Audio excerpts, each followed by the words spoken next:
Di video sebelumnya kita belajar cara mengeluarkan array dengan metode for seperti ini. Tapi ternyata si PHP ini punya satu jurus yang otomatis kita bisa ngeluarin isi-isi dari array kita. Namanya adalah for each. Nah, di for each ini parameternya sangat simpel. Kita tinggal nulis apa yang mau kita keluarin, yaitu si hewan, dan menggunakan kata s sebagai aliasnya. Atau kita akan kasih nama variabel baru. Misalnya saya kasih variabel $h di sini. Dan kalau kita mau echo seperti sebelumnya, kita tinggal mengganti menjadi $h pada bagian ini. Agar nggak tabrakan, saya akan komentarin dulu bagian ini. Nah, jadi sekarang pada for each ini kita otomatis bisa ngeluarin semua datanya. Tentu itu ngomong doang, harus kita buktikan hasilnya seperti ini. Kalau kita tambahkan si buaya, akan muncul buaya juga di sana. Nah, kita lihat keuntungannya, penulisannya jauh lebih simpel. Kita nggak perlu nulis mulai dari mana, terus count-nya sampai mana, tapi kita cukup nulis satu namanya, lalu memberikan alias atau nama baru untuk digunakan di bagian dalamnya. Nah, itu dia sangat simpel kalau teman-teman mau ngeluarin array, tapi ini tentu aturannya kita ngeluarin semua isinya. Nah, keuntungannya kalau kita pakai for loop biasa tadi, kita bisa nentuin kita mau ngeluarin misalnya sampai satu sebelumnya, berarti kita tinggal nulis kurang satu di sini. Karena count hewan ini ingat, dia menghitung jumlahnya, yaitu ada 5, lalu kurang 1 berarti hanya 4. Berarti pada bagian atas kita hanya mengulang 4 kali. Jadi yang teman-teman lihat di sini, dia hanya berhenti sampai domba. Kalau yang bagian bawah dia otomatis ngeprint semuanya. Jadi silahkan disesuaikan sesuai kebutuhan teman-teman.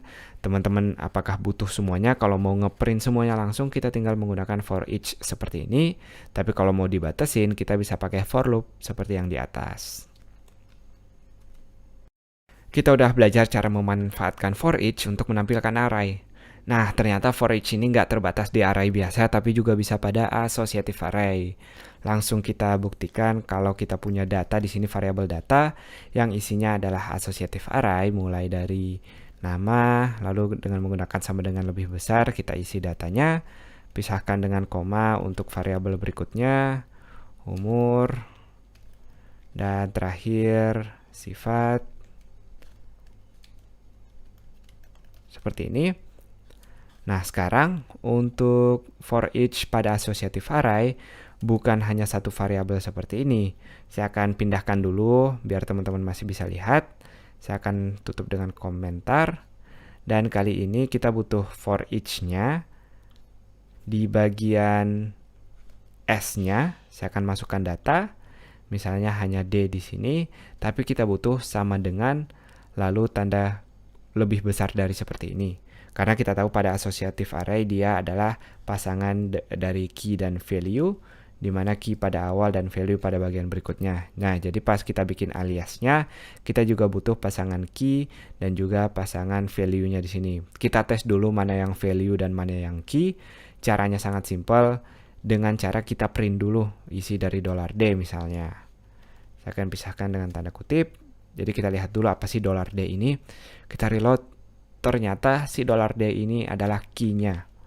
Jadi kalau teman-teman mau lebih simpel, kita bisa kasih nama di aliasnya ini dengan nama $key agar lebih jelas. Lalu yang berikutnya adalah value. Nah, jadi sekarang tiap kita butuh key-nya, kita bisa mengakses dengan kata key. Kalau value kita butuh, tinggal tulis value seperti ini. Nah, ini sangat simpel. Jadi kalau sebelumnya kita harus nulis satu persatu pasangan key dan value-nya, sekarang kita tinggal nulis for each, sekali dideklarasiin dan nulis value atau key sesuai kebutuhan teman-teman. Kita udah belajar tentang for loop, lalu ada for each, dan satu lagi di pengulangan ada yang namanya while dan juga do while. Langsung kita lihat cara penggunaannya. Seperti biasa akan saya komentar bagian atas agar tidak tertukar. Si hewannya kita akan biarkan. Nah, sekarang gimana kalau kita mau ngeluarin isi-isi dari hewan tadi menggunakan metode while ini? Caranya sangat simpel. Di sintaks while kita menggunakan kata while, lalu di dalam while-nya kita tulis syaratnya. Nah, while sendiri artinya pada bahasa Inggris yaitu selama. Jadi selama syaratnya benar, kita akan melakukan apa yang ada di baris kodenya. Langsung kita tes selama di sini syarat, lalu di dalam baris kodenya. Nah, jadi idenya kalau kita mau ngeprint semuanya, ingat struktur dasarnya adalah hewan, lalu variabelnya di sini yang mau kita bikin fleksibel yaitu 0, 1, 2, 3, 4. Nah, sekarang gimana caranya kita bikin dia fleksibel tadi? Sangat simpel, kita menggunakan yang namanya variabel. Nah, sekarang pertanyaannya dari mana variabel ini? Kita harus deklarasiin dulu di awal, $i sama dengan 0. Lalu syaratnya sekarang selama si $i ini lebih kecil daripada dengan metode count, kita akan menghitung isi dari hewannya. Jadi selama masih lebih kecil dari hewan, kita mau mengeluarkan isi dari i-nya. Nah, masalahnya kalau kita ngelakuin ini, maka dia akan ngeprint tanpa berhenti karena nilai i di sini adalah 0 terus. Perhatiin, 0-nya kita sama sekali nggak ubah, dia akan hewan 0, dan kita selama dia masih lebih kecil, 0 tentu lebih kecil terus dari jumlahnya, maka dia akan ngeprint terus nggak berhenti-berhenti. Nah, teman-teman harus hati-hati ketika ngelakuin loop. Teman-teman harus kasih batas sampai mana dia akan berhenti. Setelah ngelakuin batasnya, yang kedua kita harus ngelakuin perubahan pada nilainya. Jadi kalau pada for loop, kita nulis perubahannya di bagian akhir. Karena kita nggak mau dia 0, terus dia harus berubah angkanya. Nah, pada while kita menulisnya biasanya di bagian akhir. Sebelum tutup kurung kurawalnya ini, kita tinggal menulis i++ seperti ini. Pastikan ketika kita reload, belum muncul karena kita belum echo di sini. Jadi kalau kita reload sekarang, semuanya akan muncul, tentu dengan tag break agar dia lebih rapi. Karena hewannya nanti akan makan satu sama lain, kalau terlalu dempet gini, anjing akan dimakan babi dan seterusnya. Nah, jadi ini sangat simpel. Penulisan while, intinya syaratnya, tapi jangan lupa kita harus deklarasiin dulu mulai dari mana, lalu perubahannya. Karena kalau nggak berubah-berubah, dia akan ngulang terus sampai aplikasi kita crash. Ini tadi tentang while. Sekarang pasangannya yaitu do while. Nah, kalau pada do while ini dia sangat mirip dengan while, bedanya dia otomatis akan langsung dieksekusi minimal 1 kali. Karena do artinya kerjakan, jadi kita nggak peduli dulu dengan syaratnya. Dia langsung mengerjakan 1 kali, setelah itu baru akan melihat syaratnya. Nah, berbeda pada while, yang akan kita lakukan adalah melihat syaratnya dulu. Kalau syaratnya tidak terpenuhi, maka tidak akan mengeksekusi kodenya. Nah, kalau pada do while, kita akan otomatis minimal mengeksekusi kodenya 1 kali baru melihat syaratnya. Kita akan lakukan hal yang sama di sini pada do-nya, lalu melihat metode si while-nya. Jadi kita bisa lihat sekarang, akan saya komentar dulu biar dia nggak tabrakan. Kita lihat di sini hasilnya seperti ini. Nah, sekarang kalau si hewan ini kita bikin $i ini saya bikin angkanya 5. Nah, kalau berdasarkan syarat tentu nggak lolos karena 5 nggak lebih kecil daripada jumlah hewannya yaitu 5. 5 sama dengan 5 tapi tidak lebih kecil dari 5. Nah, kalau kita reload sekarang, dia akan berusaha masuk ke sini tapi tentu nggak ngeprint apa-apa karena kita nyari $i5 yang nggak ada. Kita bisa buktikan kalau kita ngasih baris di sini, dia akan ngeprint baris ini minimal 1 kali seperti yang kita lihat. Nah, tentu kalau syaratnya benar, dia akan ngeprint semuanya. Tapi sekali lagi, inti dari do while adalah dia akan mengeksekusi kodenya minimal 1 kali meskipun syaratnya tidak terpenuhi. Berbeda dengan while dan loop-loop yang lain, dia akan melihat syaratnya dulu. Kalau syaratnya terpenuhi, baru dieksekusi. Itu dia, semoga jelas. Sampai jumpa di bagian berikutnya. Kita akan melihat tipe data lainnya, yaitu tipe data boolean. Tipe data boolean sangat-sangat unik. Kenapa? Karena cuma punya 2 kemungkinan nilai. Kemungkinan pertama adalah true, dan kemungkinan kedua adalah false. Atau dalam bahasa Indonesia, true artinya benar, false artinya salah.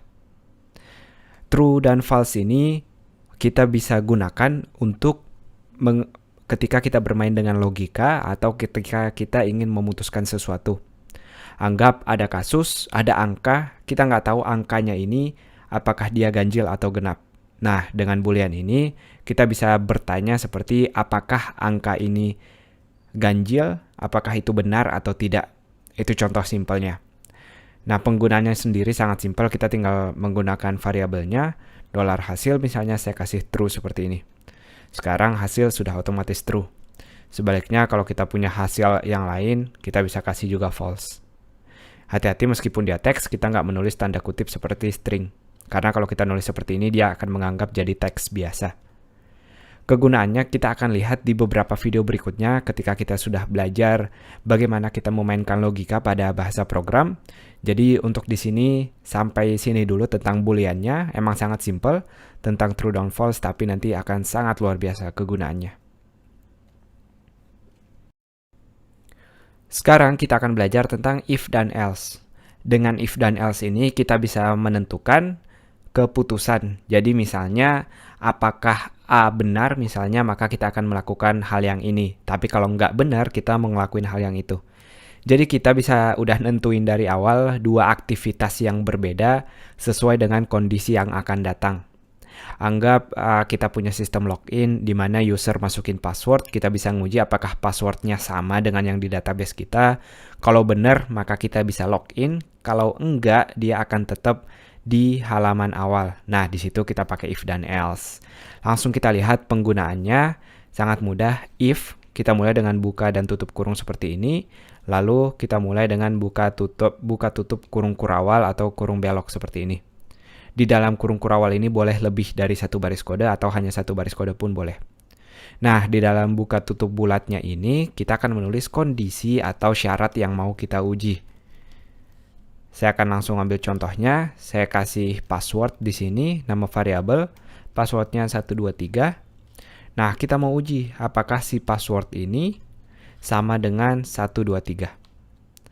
Nah, sekarang sedikit informasi kalau cara penulisan sama dengan pada pengujian, pada if dan else ini kita tidak pakai satu sama dengan tapi dua sama dengan. Kalau kita cuma pakai satu sama dengan, itu artinya kita membuat variabel baru seperti yang kita lihat di sini dan di awal-awal video. Jadi sekali lagi, kalau teman-teman mau menguji sesuatu, kita menggunakan dua sama dengan. Nah, di sini cara bacanya, kalau bahasa Indonesia, kita kayak mengatakan apakah. Apakah password sama dengan 123? Kalau benar, kita akan bilang, Anda berhasil masuk karena passwordnya benar. Nah, sekarang untuk kondisi keduanya, kalau dia nggak benar atau salah, kita cukup menuliskan else dan langsung disusul dengan buka tutup kurung kurawalnya. Kita akan echo,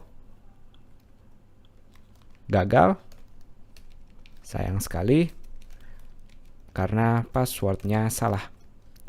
Jadi sekarang kalau kita reload, kita akan berhasil masuk.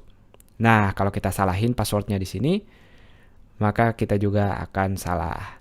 Nah, itu dia sangat simpel. Kalau teman-teman mau menguji sekali lagi, bisa menggunakan sama dengan. Kita bisa menguji bukan hanya nilai langsung dengan variabel, tapi variabel dengan variabel. Misalnya saya mau menguji password 2 di sini, password 2-nya kita ambil yang ini, 1234.